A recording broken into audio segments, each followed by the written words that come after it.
All right, hi guys. Hey. All right, so this morning, like Ms. Hawk said, we have Billy Downs here as our guest speaker. He founded his own restaurant company, BD's Mongolian Grill, in 1992, and since then he's been actively involved in an organization called World Vision, raising money for clean water in Africa. I know he's had the privilege to mentor some of you, and I have been lucky enough to have him as my mentor my entire life. He's taught me how to be a great leader, follow my dreams, and has raised me to be the professional woman I am today. So with that being said, it's my honor to introduce Billy Downs. Hi, Dad.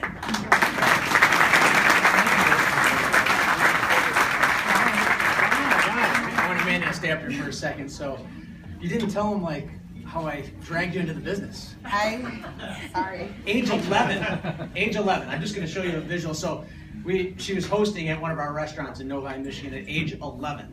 And so she was just going to help out and, do like a little bussing and maybe take some people to the tables. But she's kind of a take control person. And she did not like the way that the older, kind of the high school and college kids were doing the job. So she would take over managing the door at age 11. By age 12, we started to have some issues. Because Amanda was about this tall. And she was a gymnast, and she just, hello, would your table be ready in a little bit? Anyways, we were not breaking child labor laws in Michigan. For those of you who are not from Michigan, you can have your children work in the business. It's the old ag laws, so we thank you for those. But come here, you. Your mom and I are both responsible for you, but you're responsible for your own development. We're so proud of you. We love you tons, and as I've said to you over many times, there could never be a more beautiful you.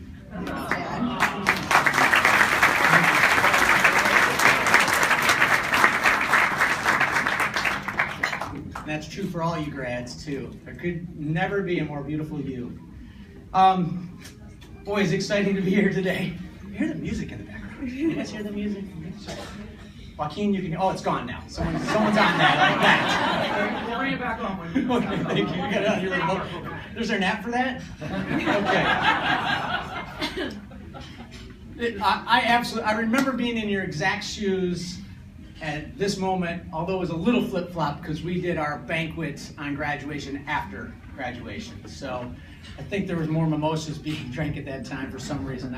But we had a great time, and I just remember being on the edge of my seat as Dr. Bonnie, yes, Dr. Bonnie, 1988, walked in between all the round tables, just as she has done in your classrooms, and just gave this incredible moving speech about how cool it was going to be a grad, a Sparty grad. And it is cool for you new grads. It is really cool. In fact, I'd like to thank all y'all for making it easier on us 80s grads, because this football and basketball thing that's been going on has been really, really cool. Even Judd Heathcote said it back in the day. It was magic and tragic. And I lived through tragic.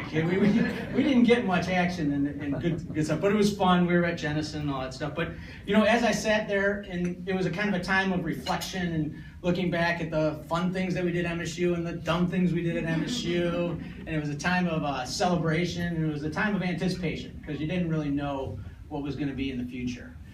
Certainly did not see myself being introduced by my daughter here a few years later. This is so cool. I'm going to move on. I just want to thank HA for having me, and Ms. Hawks, and just the entire faculty and staff. You guys do amazing work with these students. I've been privileged to be in the classroom over the last 8 or 10 years a lot, and it's just amazing all the work you do. So for all the staff and the professors, thank you so much.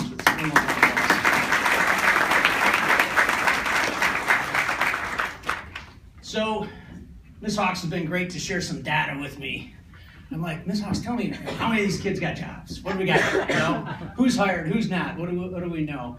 And about 90% of you are going to be starting jobs, and some of you have already started.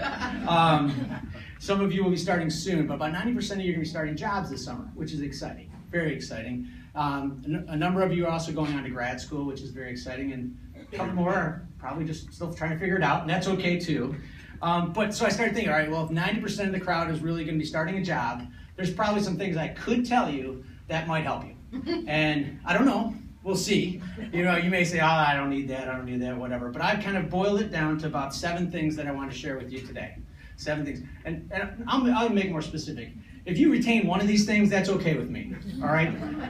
Dr. Singh, is that okay? That's okay. Okay, all right. That's what we're going to try. We're going to try to see if they can retain one of these things. So, you guys ready? Yeah. I want you guys to start, but I also want you to thrive. So that's where we're going to go over these things. Number 1. So this is an interesting one. It might be the most important one. There's 2 on here that are really, really important. This one says, get debt-free and stay debt-free. Get debt-free and stay debt-free. But can I get an amen out there? Yeah. There are 2 times in Amy and I's life that we have been debt-free. They were both amazing times in our lives. One of them was when we were sitting right there, debt-free. I didn't even have any credit card debt. I didn't even have a bar tab. Or maybe I did.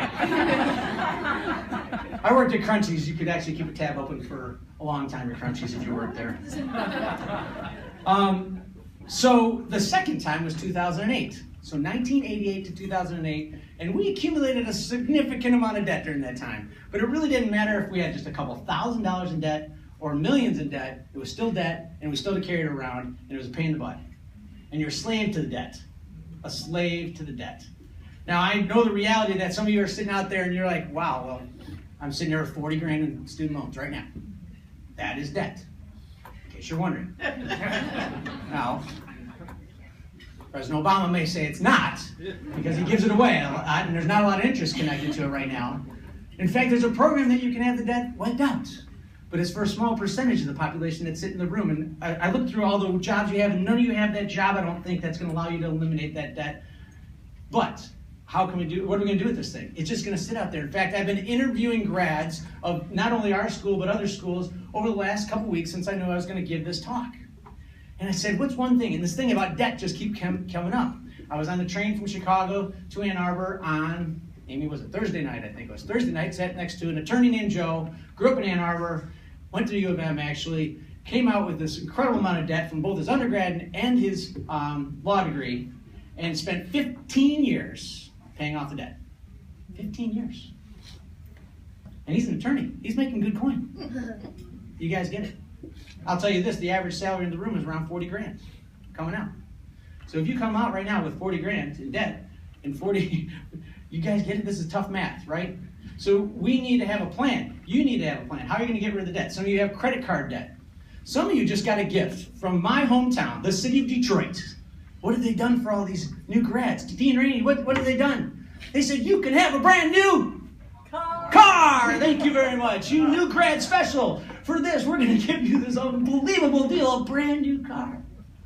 Some of you might get one today. Wouldn't that be great? If it's free, take it.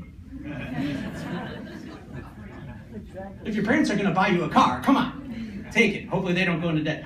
What I'm trying to say is if you have not bought the car yet, okay, don't go out and buy the car today or tomorrow. You know what would be a great idea? Maybe save some cash.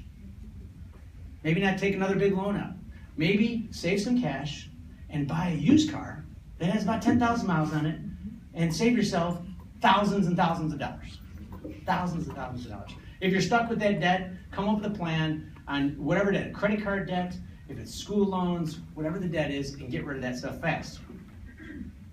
If you're not sure what to do, there's a great program. It's called Financial Peace. It's by Dave Ramsey. He's on the radio all the time. He's on Fox. Go see the Dave Ramsey's Financial Peace and go through that plan. I think it used to be about 11 weeks. It's probably down to about 9 or 8 weeks. And you will learn a ton about finance, and you'll be able to get rid of your debt and also cut up credit cards. I had a great talk with Dr. Schmidgel just a moment ago and said, all right, if we cut up all these credit cards and then down the road they do want to buy a house and that kind of stuff, there is a way to do it. You get a credit card and you pay it off every month and you can build your credit rating and still be in a good position to get a house down the road. Number 1 is done. Are you guys going to get out of debt? Yeah. All right, good stuff. Well, maybe not. That wasn't a real good round of applause, but...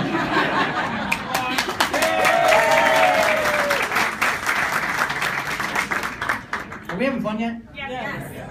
Where's Heather? Heather is Heather, right? Hannah. Hannah. I'm so sorry. Hannah and I met at the Riv at Rama. Where's she in the room right now? There she is. All right. What did you tell me at the Riv last week? Coach Downs, don't be boring. Am I boring right now? No. Okay, good. All right. I was on a plane a couple weeks ago, and this young lady from Iowa, recent grad from Iowa, how did I know she was from Iowa? She had a sweater that said Iowa. I said, did you just graduate from Iowa? She said, yeah. So we talked and blah, blah, blah. She was flying through Detroit onto somewhere else. And I said, if you could talk to these grads, what was one thing that you would tell them? One thing you tell them. This is not me quoting, this is her. Her name is Chloe. She says, tell them to get their shit done. I said, what do you mean get their shit done? She says, no, they need to get their shit done. She goes, it's unbelievable the number of people that I work with that don't get their shit done. Recent grads who think you can just kind of go to work and kind of get your stuff done. She goes, no, you really need to get your stuff done. And she had been out about 1.5 years. So you guys get that. I'm now going to not say that is number 2. Number 2 is actually go work hard, all right? You know what it really means, okay? Work hard, but it is amazing. I work with an organization that's a nonprofit, and we have some people that have come out of school that work hard, and others that, I don't know, they just don't work as hard. And they're fine, they're not going to lose their jobs or anything, but you know who the movers and shakers are? The ones who work hard. The ones who work hard. Perception is reality. I myself employ people at times. Right now I'm taking a little hiatus, but I'll be employing people soon. And you know, one thing that used to be a signal of someone who I didn't think was working hard was people who showed up late. Now, my perception is that they weren't a hard worker, but maybe they were, maybe they weren't. But because they were late, my perception is that they didn't work hard. That may be the perception of your boss or your boss's boss or someone you may come in contact with. So in connection with working hard, I encourage you to show up on time, maybe early. Lombardi time is 15 minutes early. Is that Lombardi time? How about 15 minutes early? What do you think, Jeff? Good idea? Dr. Yes, nothing. Okay, good. Doesn't like football. Thank you. All right. That's number 2. All right. This next one is funny. It's funny. It's funny. Number 3 is dress for success. Dress for success. Why would I bring up dress for success to help you in your first job? Because America is getting more and more casual. Did you guys notice this? Adults, did you notice this? Right? Casual Fridays have moved into casual Thursdays are now casual Mondays. Casual and casual and casual. It is getting so casual, it's bad. No, maybe not. Well, here's the deal. I think you're going to have to figure it out. So you're going to go into this new company and they're going to tell you it's a casual day. I'm going to ask you to err on the side of not going too casual. So if it is casual Friday, maybe some khakis and a button down are okay for the first time, okay? And when you get there, if people are in nice jeans and, you know, other stuff, cool. But first time, don't show up and be the worst one dressed, all right? I'm serious. You may look silly, all right? Figure it out. And then even on casual days, why don't we do this, Sparties? Ready? One notch better than everybody else. Is that cool? It'll help you. Look at the parents. They absolutely love me. This is great. But it gets better. Are you ready? Where are my guys in the room? All right, every male graduate in the room, stand up right now. We're all going to take a look at you. How do these guys look? Stand up. Come on, stand up. All right, let's go. Look at these dudes, how good they look. Are these guys dressed for success? All right, have a seat. Now, because I know some of you, okay, I have seen you dressed differently in the past. And Joaquin, I'm not pointing right at you, but I have seen you dressed differently in the past. So, guys, it's easy. Casual Friday does not mean sweats, okay? It doesn't mean t-shirts, all right? And it definitely doesn't mean ripped jeans that are pulled down halfway down your behind, okay? So you guys got that? Cool? All right. I like the guys. Ladies, stand up. Come on. Let's look at the ladies. Stand up. Let's look at these beautiful ladies. Wow. Are these ladies dressed for success? This is awesome. All right. You guys can sit down. Ladies, we're graduating today. Isn't this cool? I'm going to challenge you. We can do it all together. We're going to graduate at the workplace from yoga pants. We can do it. Who can do it? Who can do it? Come on, girls. Who's with me? We can graduate from yoga pants in the workplace. All right. I had to say it because the yoga pants thing has been a challenge for me as a father in my household for many years. I have 2 of them here tonight. Abby's a freshman. Hi, Abby. Sorry. Yoga pants. Then they're thinking, you know, I can probably wear the yoga pants when I'm on a plane. Why not? I want to get comfortable. I'm sorry, you guys are I'm just killing you. Every girl is mortified right now. Their eyes are like, what is he going to say next? I'm loving it. Yoga pants. Here's the deal, grads. You never know who you're going to meet. And if you're in the yoga pants on the flight, and you're kind of got your hoodie, and you're like disheveled, and you just need to be ready anytime. You're always networking. You just never, ever, ever know. In fact, last night you met someone on the flight, didn't you? A couple of grads. What, 8? Who'd you meet last night? I met about 3 MSU grads, Yeah. actually. One who, her sister is actually graduating today, who's a friend of mine, and another one who graduated from the business college in '84. There you go. You just never know who you're going to meet on a flight, on a train, anywhere. So, or if you're just going around town. Now, I'm not saying you can't wear the yoga pants when you go to the yoga studio. I'm not saying you can't wear yoga pants when you're at home. I'm saying there's a place for yoga pants. Next, are we going to move on? Yeah. Move on. All right. By the way, there's this comedian named Hawkins who has the best yoga pants song. You can Google it. It's hilarious. It's so funny. He tries on his wife's yoga pants. He's a very clean comedian. It's very clean. Don't worry. Okay. Next. They're all going to be looking that up right now. Right during now. your speech. That's okay, because really the next one's no big deal. So you can do that for a minute while I talked about number 4. It's like the middle one. Nobody really cares about number 4. They're not going to remember number 4 anyway. Whoever remembers number 4? Brendan, my son, is here. His basketball number 4. Sorry, buddy. I'm going to go change your number now. There's probably a great number 4 I can't think of. All right, here we go. I was in the restaurant business. I know that's a declining, fun study place here. I go to the school. I'm in the classroom. How many of you guys are in restaurants? Like 2 people out of 100. Like, man, what happened to all the restaurant people? Anyways, but we're into hospitality and so many different things now. I mean, it's in automotive and it's in all these different brands and it's in everything. It's great. Dr. McCall is telling me it's the fastest growing industry right now. It's still hospitality. What a great place to be. When I was running restaurants, someone told me this, Bill, you need to look at your business from across the street. From across the street. And in the restaurants, that literally meant starting by going across the street and looking at your restaurant and looking at how it looked.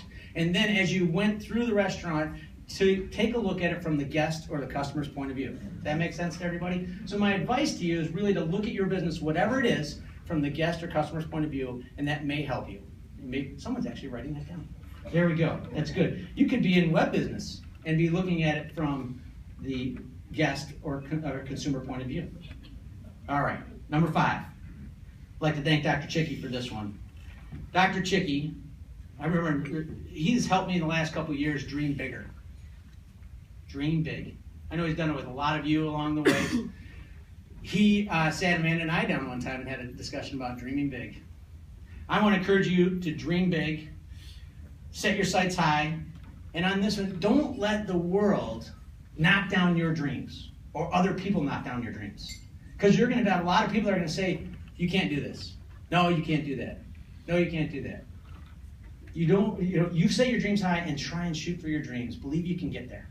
And maybe you just will. Kind of reminds me of the country songs. There's probably some of them that are really upset right now.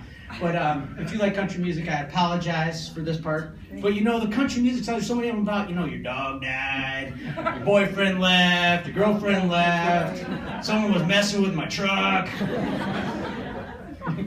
I mean, there's other ones too. But those country music songs that are played over that, or about that theme, it's true. Like, your dreams are going to get knocked down for various reasons, and when other people do that, don't let them knock you down.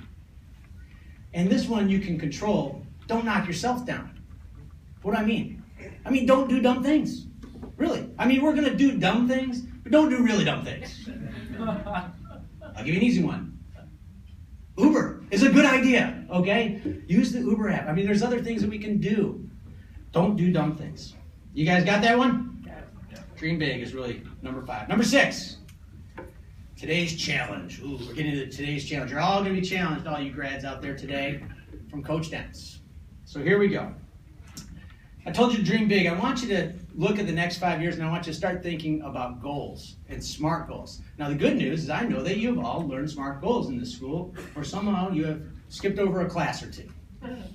401, SMART goals, repeated in other classes. Thank you very much. So, if you've heard me speak, which many of you have because I've been in Number of the classrooms in the last 4 years, from 100 to 267 to Dr. Bonnie's advanced marketing class and a couple others along the way. You've probably heard me say this almost every single time. So I apologize if I'm saying it again, but I want to make sure you hear it. Because maybe you didn't hear it when you were a freshman. Maybe you didn't retain it.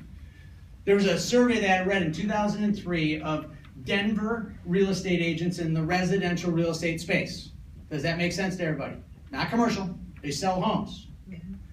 And the average income of a Denver area residential real estate agent in 2003 was 50 grand. Not bad. Economy was booming. People were buying houses, 50 grand. Of the survey, what percentage do you think had goals? I'm going to tell you, 17%. Okay, 17%. The 17%, you know what their income was? 100,000. Excellent guess. 150,000 plus. Just by having goals. Isn't that crazy? Now this is one survey, one period of time, in one town. What percentage of those same people wrote them down? 3%. 3%. Only 3%. So you go through the process of defining a goal, you don't even write it down. Or maybe you got a super memory, I don't know. The 3%, you know what their income was? They had a goal, they wrote it down.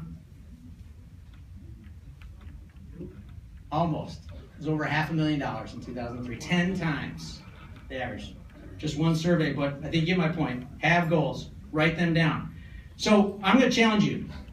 Look at the next 5 years. If you haven't done this already, I want you today to identify a big, hairy monster goal, something cool that you want to do in the next 5 years. Maybe it's the first item I talked about, that you're going to get rid of that student debt over the next 5 years. Maybe you're going to go to grad school and get an awesome graduate degree. Maybe you're going to travel somewhere. Maybe to Nepal.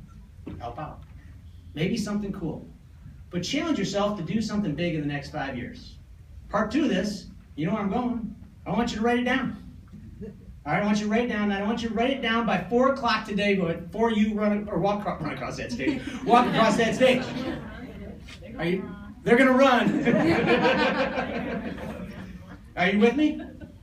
So run it down. And then the last thing I want you to do is I want you to share it with one person. A friend, a mentor, your mom or dad. Share that idea, that thing. And then that person who hears that today, do your best to remind them about that goal, hold them accountable, because they said they wanted to do that. And let's just see what happens. Sound good? Awesome. Wow, this is so good. Thank you. Last year's speaker. Thank you very much. You weren't here, unless you were serving. Got to take care of the brethren. Last one. So, I don't know where the priorities are, but this one has been a big one for me. I just want to let you know personally, and you guys are going to know right where I come from, but God is always there for you. God is always there for you. Some of you in this room have a strong relationship with God. Some of you have actually set God aside over the last 4 years. And some of you may not believe in God at all. And I just want to let you know, wherever you're at, it's okay. It is totally okay. And nobody's going to judge you. Nobody's going to preach to you today, but I'm going to tell you from my own experience that when I've had God in my life, it's just been a whole lot better. And it's been a lot more peaceful. So number 7 is to remember that God is always there for you, no matter what, today and in the future. All right. And with that, I'm going to do a short prayer, and then I'll close this out. So, dear Lord, I'd like to just thank you for these awesome grads, these Sparty grads that are going to go out there from our school, the School of Hospitality Business at Michigan State University.